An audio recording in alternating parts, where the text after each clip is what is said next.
Bismillahirrahmanirrahim. Halo, Assalamualaikum warahmatullahi wabarakatuh. Video ini akan berisikan mengenai kebijakan fiskal dan moneter yang telah dilakukan oleh pemerintah Indonesia selama pandemi COVID-19. Tak kenal maka tak sayang, perkenalkan saya Letitia Firdausa, kelas IEQ 2B. Video ini merupakan tugas dari mata kuliah pengantar ekonomi makro yang diampu oleh dosen saya yaitu Ibu Dr. Aas Rasyiah MSI. Selamat menyaksikan. Sebelum itu kita harus tahu dulu nih, apa sih kebijakan fiskal, apa sih kebijakan moneter itu.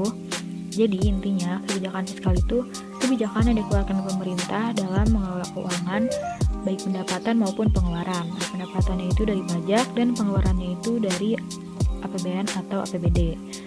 Sedangkan kalau misalkan kebijakan moneter itu kebijakan yang digunakan oleh Bank Indonesia untuk mengatur jumlah uang yang beredar dalam pasar. Selanjutnya adalah kebijakan fiskal yang dilakukan pemerintah dalam menanggulangi pandemi COVID-19 di Indonesia, yaitu melakukan refocusing dan realokasi di belanja APBN dan APBD. Presiden Jokowi juga membuat peraturan pemerintah pengganti undang-undang yang telah disahkan pada hari Selasa tanggal 31 Maret 2020. Pemerintah memutuskan untuk menambah anggaran belanja dan pembiayaan APBN tahun 2020 untuk penanganan COVID-19 sebesar 405,1 triliun rupiah. Nah, penambahan anggaran itu diprioritaskan untuk 3 bidang, yaitu di bidang kesehatan, perlindungan sosial, dan insentif dunia usaha. Selanjutnya kita akan bahas sedikit dari masing-masing bidang. Yang pertama itu di bidang kesehatan dengan anggaran 75 triliun rupiah.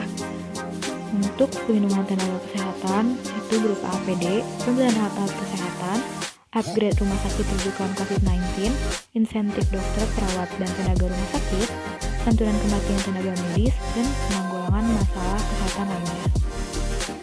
Yang kedua adalah prioritas anggaran untuk perlindungan sosial sebesar 110 triliun rupiah dialokasikan untuk pengoptimalan beberapa program, yaitu seperti program Keluarga Harapan, Kartu Sembako, Kartu Prakerja, hingga keringanan tarif listrik. Yang ketiga adalah prioritas anggaran untuk insentif dunia usaha sebesar 70,1 triliun rupiah. Pemerintah memberikan sejumlah insentif sebagai stimulus ekonomi untuk para pelaku UMKM dan dunia usaha. Rinciannya bisa kita lihat di sini ya.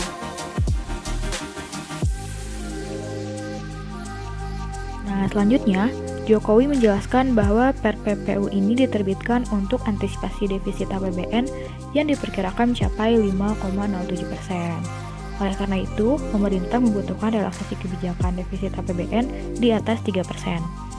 Namun, relaksasi defisit hanya untuk 3 tahun, yaitu 2020 sampai 2022. Setelahnya, kembali disiplin fiskal maksimal 3%.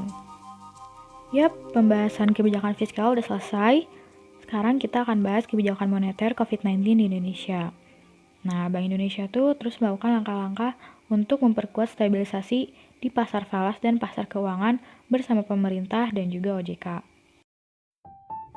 Dalam menangani pandemi COVID-19 ini, Bank Indonesia melakukan pelonggaran kebijakan moneter, yaitu berupa penurunan suku bunga kebijakan, stabilisasi nilai tukar rupiah, pelonggaran makroprudensial, relaksasi ketentuan bagi investor asing, injeksi likuiditas dalam jumlah yang besar, dan mempermudah bekerjanya pasar uang dan pasar falas.